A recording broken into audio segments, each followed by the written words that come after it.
اعوذ باللہ من الشیطان الرجیم، بسم اللہ الرحمن الرحیم۔ سورہ کوثر کا آغاز ہوتا ہے جو قرآن کے اندر 108 نمبر پر ہے اور نزول کے اعتبار سے 15 نمبر پر ہے۔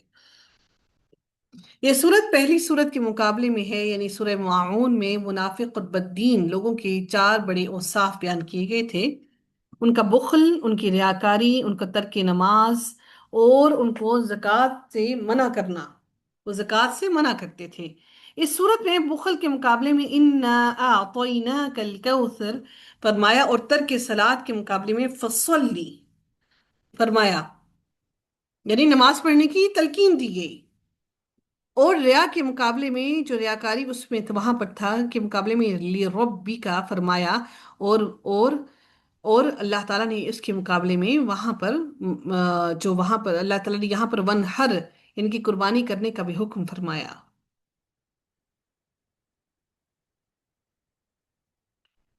اللہ تعالیٰ نے اس سورہ کو جو نازل فرمایا، اس کی شان نزول کے بارے میں مختلف جو رائے ہیں وہ ان میں سے دیکھتے ہیں کہ کیا آراء ہے اس سورہ کے بارے میں۔ یہ سورت بھی اکثر علماء کے نزدیک مکہ میں نازل ہوئی۔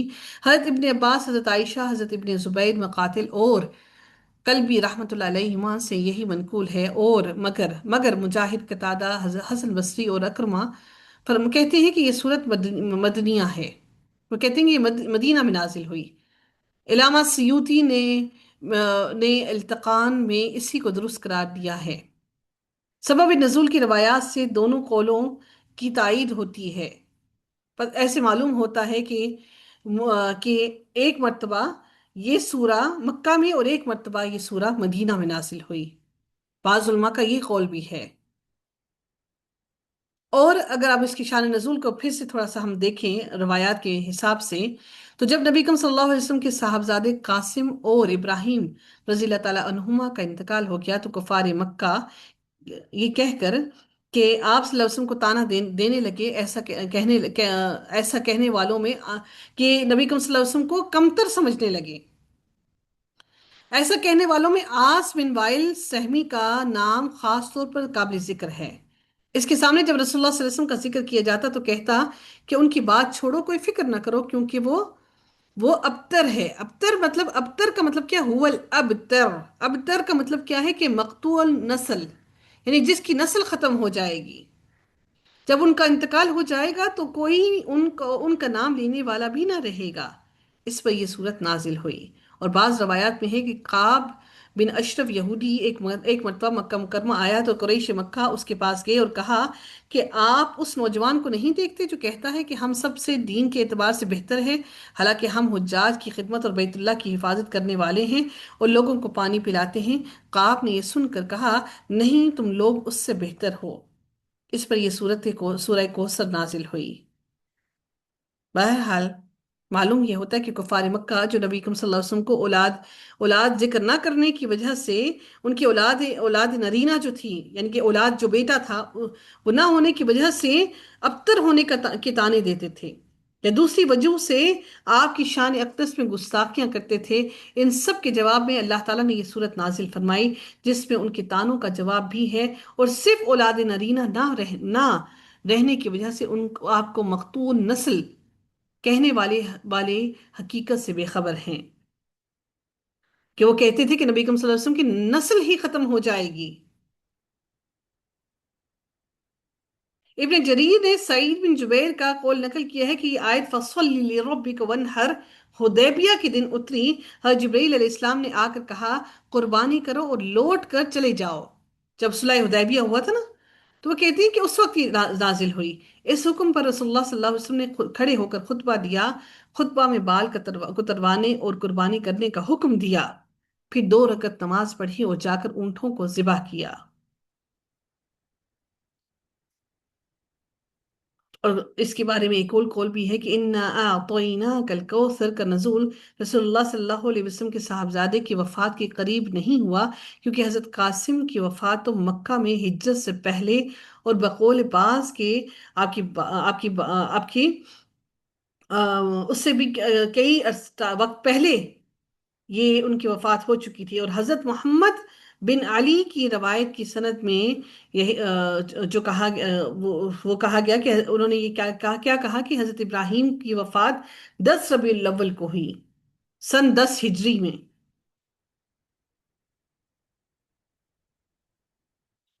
اس آیت کی شان نزول میں صرف دو روایات جو ہیں وہ صحیح ہیں۔ ایک مسلم کی وہ روایت جو انس رضی اللہ تعالیٰ عنہ سے مروی ہے، وہ روایت ہے، وہ کیا ہے؟ اور دوسری حضرت ابن عباس نے جو بیان کی وہ روایات درست ہیں، جس میں کعب بن اشرف کی مکہ آمد اور قریش کا اس سے سوال کرنا ہے۔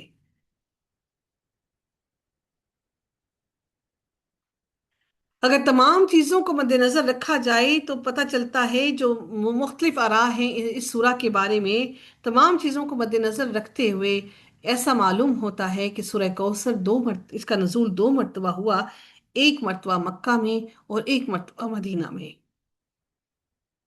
باقی اس چیز کی اصل سے اللہ ہی واقف ہے، واللہ اعلم۔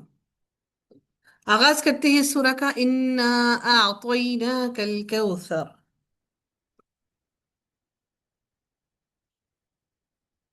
اس صورت کی پڑھنے سے پہلے اس صورت کی فضیلت کے بارے میں بھی تھوڑا سا اگر پڑھ لیں تو انشاءاللہ زیادہ آسانی ہوگی۔ کہ سیدنا انس بن مالک سے روایت ہے، کہا کہ ایک روز رسول اللہ صلی اللہ علیہ وسلم ہمارے درمیان تھے، جب اسی دوران میں آپ کچھ دیر کے لیے نیند جیسی کیفیت میں چلے گئے، پھر آپ نے مسکراتے ہوئے اپنا سر اٹھایا تو ہم نے کہا اللہ کے رسول آپ کس بات پر ہنسے؟ آپ صلی اللہ علیہ وسلم نے فرمایا ابھی مجھ پر ایک صورت نازل کی گئی ہے۔ پھر آپ نے پڑھا بسم اللہ الرحمن الرحیم، انا اعطیناک الکوثر فصل لربک وانحر ان شانئک هو الابتر۔ پھر آپ صلی اللہ علیہ وسلم نے کہا کیا تم جانتے ہو کوثر کیا ہے؟ ہم نے کہا اللہ اور اس کا رسول زیادہ جانتے ہیں۔ آپ نے فرمایا وہ ایک نہر ہے جس کا میرے رب عز و جل نے مجھ سے وعدہ فرمایا ہے، اس پر بہت بھلائی ہے، اور وہ ایک حوض ہے جس پر قیامت کے دن میری امت پانی پینے کے لیے آئے گی۔ اس کے برتن ستاروں کی تعداد میں ہیں، ان میں سے ایک شخص کو کھینچ لیا جائے گا تو میں عرض کروں گا اے میرے رب یہ میری امت میں سے ہے، تو وہ فرمائے گا آپ نہیں جانتے کہ انہوں نے آپ کے بعد کیا نئی باتیں نکالی، اس لیے دین کے معاملے میں کوئی کوتاہی کمی نہ چھوڑیے، بغیر تحقیق کے کوئی بات نہ چھوڑیے۔ سیدنا انس رضی اللہ تعالیٰ عنہ کہتے ہیں کہ رسول اللہ صلی اللہ علیہ وسلم نے یہ صورت پڑھ کر فرمایا مجھے کوثر عطا کی گئی، یہ ایک جاری نہر ہے جو گڑھے میں نہیں بہتی، اس کے دونوں کناروں پر موتیوں کے خیمے ہیں۔ میں نے ہاتھ سے اس کی مٹی نکال کر دیکھی تو خالص مشک کی تھی، اس کی مٹی سے خوشبو آ رہی تھی، اس کے سنگریزے سچے موتیوں کے ہیں۔ رسول اللہ صلی اللہ علیہ وسلم نے فرمایا میں جنت میں گیا تو ایک نہر دکھائی دی جس کے دونوں کناروں پر آمنے سامنے موتیوں کے خیمے نصب ہیں، میں نے مٹی نکال کر دیکھی تو خالص مشک کی تھی، پوچھا جبرائیل یہ کیا ہے؟ جبرائیل علیہ السلام نے فرمایا کوثر ہے جو آپ کے رب نے آپ کو دی ہے۔ سبحان اللہ! اللہ رب العزت نے یہ کوثر صرف اور صرف نبی اکرم صلی اللہ علیہ وآلہ وسلم کو عطا کی، اس کے علاوہ یہ حوض کوثر کسی کو بھی عطا نہیں کی گئی۔ یہ حوض کوثر وہ ہے جس کا پانی پینے کے بعد ہماری بینائیوں کو بہت زیادہ روشنی دے دی جائے گی اور ہم بہت دور تک دیکھ سکیں گے، اور اس زیادہ روشنی ملنے کے سبب ہی ہم اللہ رب العزت کے نور کو، اللہ رب العزت کے جاہ و جلال کو اپنی آنکھوں سے دیکھ سکیں گے، ادروائز گناہگار آنکھیں اللہ رب العزت کو نہیں دیکھ سکیں گی۔ لیکن وہ انسان جو بدعات میں مبتلا ہے، وہ انسان حوض کوثر کے پانی سے محروم رہ جائے گا۔ یہ حوض کوثر کا پانی پینے کے بعد کسی انسان کو پھر پیاس نہ لگے گی۔ وہ قیامت کا دن جس روز کوئی سایہ نہ ہوگا، لوگ پیاس سے بلک رہے ہوں گے اور پانی کا ایک قطرہ بھی کسی کو میسر نہ ہوگا، سبحان اللہ! جنہوں نے حوض کوثر کا پانی پی لیا ان کو پیاس ہی نہ لگے گی۔ اللہ رب العزت ہم سب کو نبی اکرم صلی اللہ علیہ وآلہ وسلم کے ہاتھوں سے حوض کوثر کا پانی پینا نصیب فرمائے۔